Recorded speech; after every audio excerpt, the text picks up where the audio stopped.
IGP Chowdhury Abdul Al Mamun বলেছেন, বাংলাদেশ সাম্প্রদায়িক সম্প্রীতির এক উজ্জ্বল নিদর্শন স্থাপন করেছে। সারা দেশে শান্তিপূর্ণভাবে উৎসাহ উদ্দীপনার সাথে শারদীয় দুর্গাপূজা উদযাপিত হচ্ছে। এই উৎসবে হিন্দু ধর্মাবলম্বীদের সাথে একাত্মতা প্রকাশের জন্য আমরা এখানে এসেছি। আইজিপি রোববার সন্ধ্যায় রাজধানীর ঢাকেশ্বরী জাতীয় মন্দির পূজা মণ্ডপ পরিদর্শন ও ভক্তদের সাথে শুভেচ্ছা বিনিময়কালে এই কথা বলেন। আমরা আসছি আপনাদের সাথে এখানে। মাননীয় প্রধানমন্ত্রী যে কথাটা বলেন, ধর্ম যার যার, উৎসব সবার, আপনাদের সাথে সেই উৎসবে আমরা একাত্মতা প্রকাশ করার জন্য আমরা এসেছি।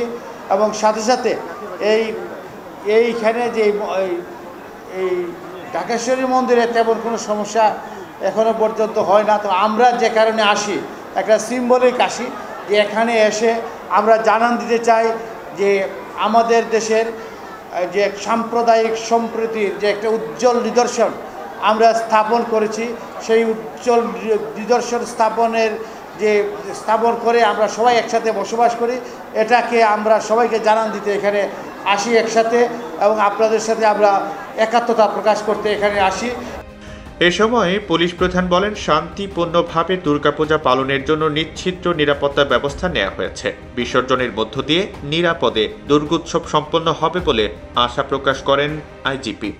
আমরা আপনাদেরকে আশ্বস্ত করতে চাই, আমরা এই দেশে সারা দেশের মধ্যে যে উৎসাহ উদ্দীপনার মধ্য দিয়ে শারদীয় দুর্গাপূজা উদযাপিত হচ্ছে, সকল হিন্দু ধর্মাবলম্বী ভাই বোনেরা যেভাবে আনন্দের মধ্য দিয়ে, উৎসাহ উদ্দীপনার মধ্য দিয়ে আপনারা শারদীয় দুর্গাপূজা উদযাপন করছেন, বিজয়া দশমী পর্যন্ত এই আনন্দ, এই উল্লাস অব্যাহত থাকুক এই প্রত্যাশা রেখে, এবং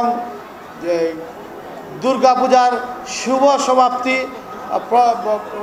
প্রত্যাশা করে শুভ শক্তির উদয় হোক এবং অশুভ শক্তির বিনাশ হোক। পরে আইজিপি স্বামীবার রোডস্থ শ্রী শ্রী লোকনাথ ব্রহ্মচারী আশ্রম ও মন্দির পূজা মণ্ডপ পরিদর্শন করেন। এ সময় ডিএমপি কমিশনার হাবিবুর রহমান এবং বাংলাদেশ পূজা উদযাপন পরিষদ ও মহানগর সার্বজনীন পূজা কমিটির নেতৃবৃন্দ উপস্থিত ছিলেন।